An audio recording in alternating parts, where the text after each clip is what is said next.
Hello, everyone. My name is Zain Asher, and I'm an anchor at CNN International. I'm super proud to say that I have my dream job. I wake up every day, and I am so excited to go to work. But my life wasn't always this way, and I do want to share a little bit about my background to help hopefully motivate and inspire some of you. So I'm an anchor at CNN International now, but about 4.5 years ago, I was working as a receptionist. And the reason why I share that is because I want to let you know that success is never really in a straight line. There's always going to be bumps along the way. So for the longest time in my life, I always believed that hard work was the key to success. I thought, you know what, if you work hard, of course you're going to be successful. But now I realize that there is so much more to the story. There are plenty of people who work hard who don't necessarily make it in their chosen careers. There are plenty of people who are extraordinarily talented, who know the right people, who are well-educated, who don't necessarily make it. So if it's not always hard work, then what then determines whether you're going to be successful? As I attempt to answer this, I want to share with you a little bit about my life and my background. I was born and raised here in London. My family and I were originally from Nigeria. The worst and probably most difficult day in my life was September 3rd, 1988. I was about 5 years old. And my mother and I were in the kitchen in our house in London. We'd just gotten back from a wedding in Nigeria. And my brother and my father were still in Nigeria a few days after the wedding for a road trip, father and son road trip. And they were supposed to come home on September 3rd, 1988. So we were supposed to pick them up from the airport. And we were waiting and waiting, and I guess we assumed that they had missed their flight. We continued to wait, and we didn't hear anything. And then later on that day, my mother got a phone call from a family friend in Nigeria. And the voice on the other end of the line just basically said, you know, your husband and your son have been involved in a car crash. One of them is dead, and we don't know which one. So the car crash happened in Nigeria, and there was about 5 people in the car. Everyone in the car died instantly, apart from one person in the back seat where my father and my brother were sitting. It turned out to be my father who died. My mother was pregnant at the time. Of course, she was devastated because my parents were really the loves of each other's lives. So I was raised in a single-parent family. For a while, my mother sent me to live in Nigeria by myself with my grandmother.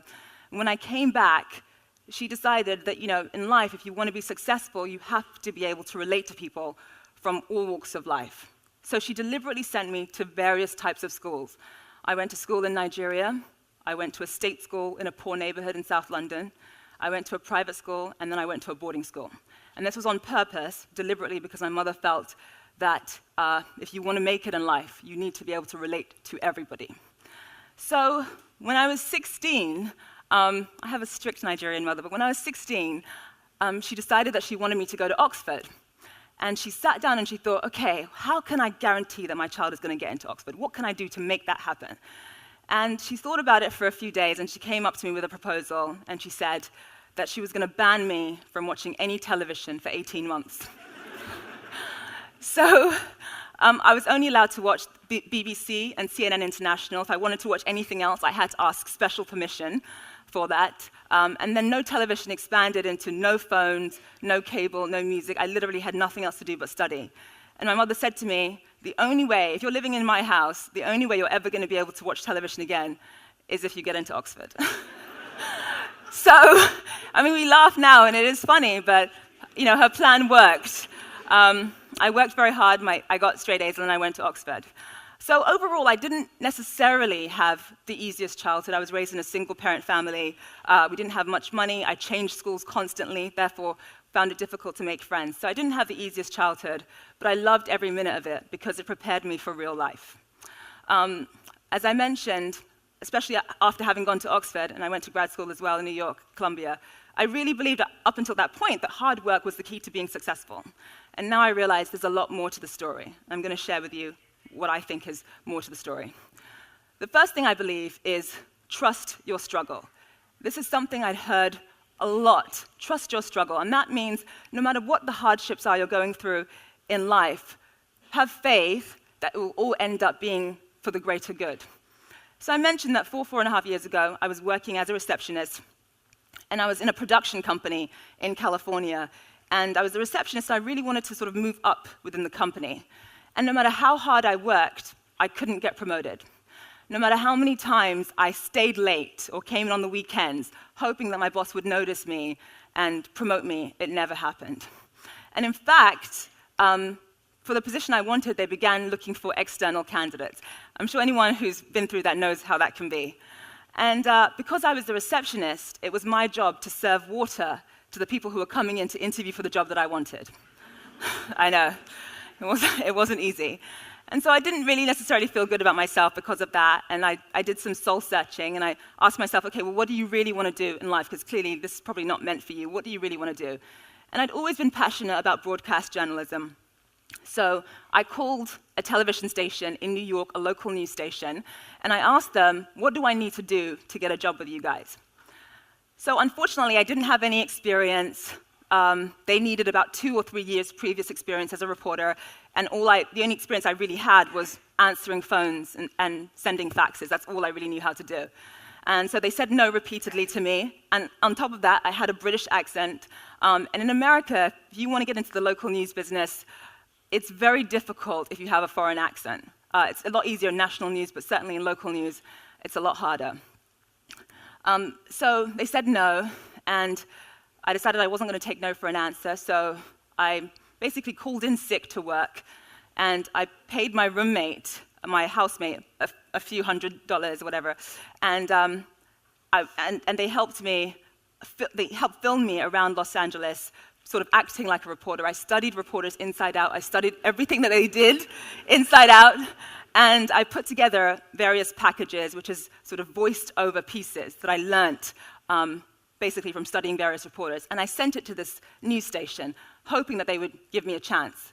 Unfortunately, a lot of these news stations received thousands of applications, thousands of tapes, so it took them several months to get back to me. And during that time, the recession kicked in, and I lost my job. So there I was, no money, no job. So I decided anyway that I was going to move to New York and just hope that this one station would get back to me. So eventually, after emailing and pestering constantly, they eventually got back to me. They brought me in for an interview, and they were so impressed that even though I had no experience, that I'd put together this tape by myself showing what I could do, that they hired me on the spot. So, thank you. So that's why I say trust your struggle. The second thing I believe, and this sort of comes out of left field, is I honestly do not believe in competition. The corporate world will tell you that if you want to get ahead in life, you need to be competitive. You need to have that drive to succeed and compete with one another.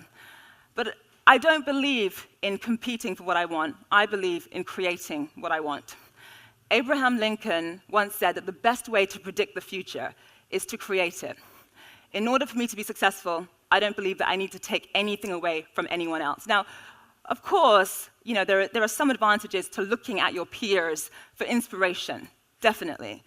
But I think that having a competitive spirit, having that need for one-upmanship, and comparing yourself to other people again and again can actually bring out fears and insecurities that end up holding you back. So when I was interviewing for another position in CNN, the anchor job, I was sort of sat next to a girl who I was competing for the same job with. And rather than sort of not wish her well, I sat with her for hours, and I helped her. I showed her what she could improve upon, so she had just as good a chance of getting the job as I did. I went in for the screen test first. I came out, and I told her everything they asked me and how she should prepare. So I don't believe in competition. I believe in creating what I want. I don't believe in competing for what's already been created. The third thing I honestly believe is to give, because it has become abundantly clear to me in life that the more you give, the more you receive. I learned this lesson from a woman named Kat Cole, who I interviewed for a story for CNN. She's a corporate CEO, and she started her career as a waitress at Hooters. Now, I don't know, I'm not sure, you guys laugh, but I'm not sure if people know what Hooters, I don't know if you have Hooters in England, but it's a restaurant chain in America where the waitresses are very scantily clad. And that's how she started off. And I was curious about the transition from going from that kind of environment, especially because she grew up poor and her mother saved $10 a week for food, to now being a CEO. And especially financially, I wanted to know what that was like for her. So she said she didn't really know what it felt like to have money, even though she was being well paid. because she still gives most of her money away to this day, because it was clear to her that the more you give in life, the more you receive. So this had a pretty deep impact on me, because I've interviewed a lot of CEOs for CNN, and I've interviewed a lot of founders for tech startups, some of whom have made millions, if not hundreds of millions of dollars. And usually what they say is, you want to be successful, you need to network, you've got to have a brand, you've got to study your competition. And she had some practical advice as well, but certainly the moral of her story was that the more you give, the more you receive. And I can tell you that I've tried it, I've tested it, and I don't necessarily believe in giving just to receive, but she is right. The more you give, the more you receive. And the last thing I'm going to say, it is loosely related to hard work. And when I first heard this phrase, I thought it was such a cliche. I'd heard it so many times growing up. And that is, success comes when opportunity meets preparation. I'd heard that so many times, I thought it was a cliche. I never really paid attention to it. Only now do I realize how true that really is. I'll give you an example. So when I was in local news in New York, I really wanted to work my way up to get into national news. I'd always wanted to work for CNN since I was a teenager. And I realized, after studying different reporters and how they made it, I realized that it was crucial for me to have a specialty, some sort of expertise, something that I could do better than others, I guess. And so that could be anything from being a sports reporter to being a political reporter or a business reporter. And I was very passionate about business news. So while I was working in local news, I decided to study and teach myself business news, not necessarily because there was an opportunity coming my way or there was an interview that I was preparing for, but because I trusted that one day an opportunity would come and I needed to be ready. So every weekend, I went to the library. One weekend, I'd study stocks. The next weekend, I'd study bonds. The next weekend, derivatives. The next weekend, mergers and acquisitions, teaching myself. And in fact, the librarians on 33rd and Madison in New York got to know me very well, because oftentimes, I'd be the last person to leave. So after doing that for a few years, eventually, by pure chance, I happened to meet an executive at CNN. And I asked him which department he worked in. He said he ran the business news unit, and he was looking for a reporter. So when I met him, he gave me about 2 weeks to come in for a screen test and also for a financial news test as well. So in his mind, he felt guilty because he only had given me 2 weeks to prepare. But in my mind, I knew in my heart that I had been preparing for years. So this is a lesson as well that I'd learnt from my older brother. Some of you have already approached me about him, but my older brother is an actor, and he starred in a movie that came out this time last year called 12 Years a Slave. He was nominated for an Oscar for Best Actor, and I'd learnt this lesson from him. He is a master preparer. When he was 13 years old, he would lock himself in his room and write Shakespeare on the walls, and he would study and memorize various plays from Measure for Measure, Twelfth Night, Richard III, not because he had an audition coming up, but just in case, in a few years, an audition came his way, he wanted to be ready. It didn't matter how many times he had to do it. He did it again and again and again until he got it right. Most people wait until they get the call for a job interview before they begin to prepare, or they wait until they get the call for an audition before they begin to rehearse. But my brother taught me to prepare well before you get that call.